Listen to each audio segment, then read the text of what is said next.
did we learn, do you think, Tulu, about the potential implications of what this means?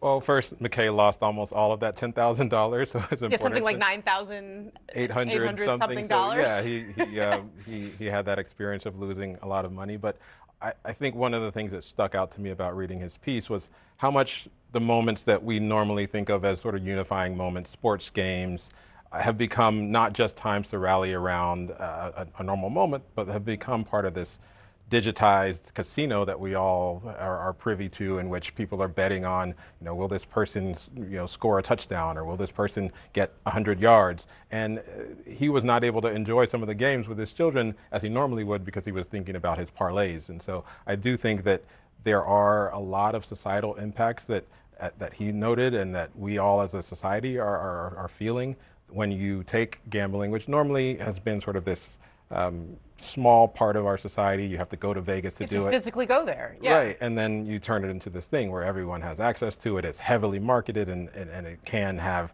addictive effects. And so McKay ended up sort of realizing that his own experience was to get to the verge of feeling sort of those addictive effects and having to pull back from the brink. But a lot of people don't realize it until. I mean, the bishop warned him that could happen, in their conversation, according to his reporting. I mean, do you guys participate in these sports markets? I don't. I don't really. I don't. Well, I love the prediction markets because of the political piece of it.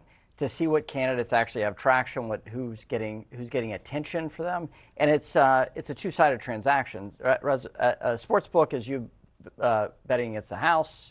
Gambling, you betting against the house. These are two-sided markets. Right. So you get to see a lot. And there are predictions about legislation passing Congress, the relative belief set that they're going to do anything, which I always think is funny, right? The best advice is to put money on Congress not doing things, really. Like policing themselves. But for the prediction markets, I think there's a lot of good that comes out of that two-sided market.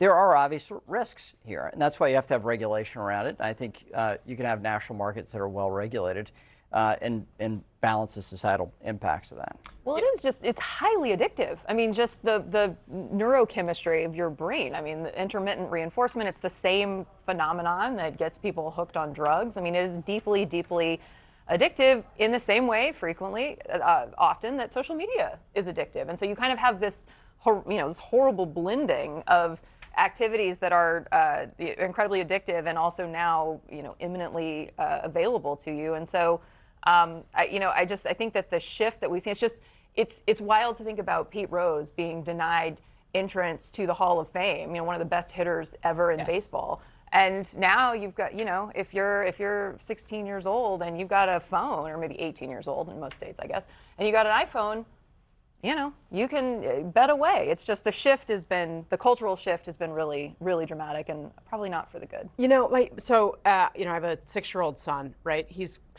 getting into sports kind of for the first time for real. We're sitting watching a basketball game, and in the middle, there's ad after ad after ad, shiny ad. They look like toys, right? And the people are talking in the ad about how much money they are going to win. So I find myself explaining to my 6-year-old how the house always wins in terms that I'm hoping he's going to understand, right? But it did make me wonder, Congressman, why do we allow these ads to air in times when little kids are watching? Because it's like they can get addicted to this kind of stuff. It's like watching an ad for cigarettes. Mm-hmm. Yes, and this is the stuff we have to argue with. The fact is, the iPhone changed everything. The iPhone changed everything, and we have the capacity to do almost everything we want in our life through this device. We can get food, but we're now getting access to markets we don't fully understand.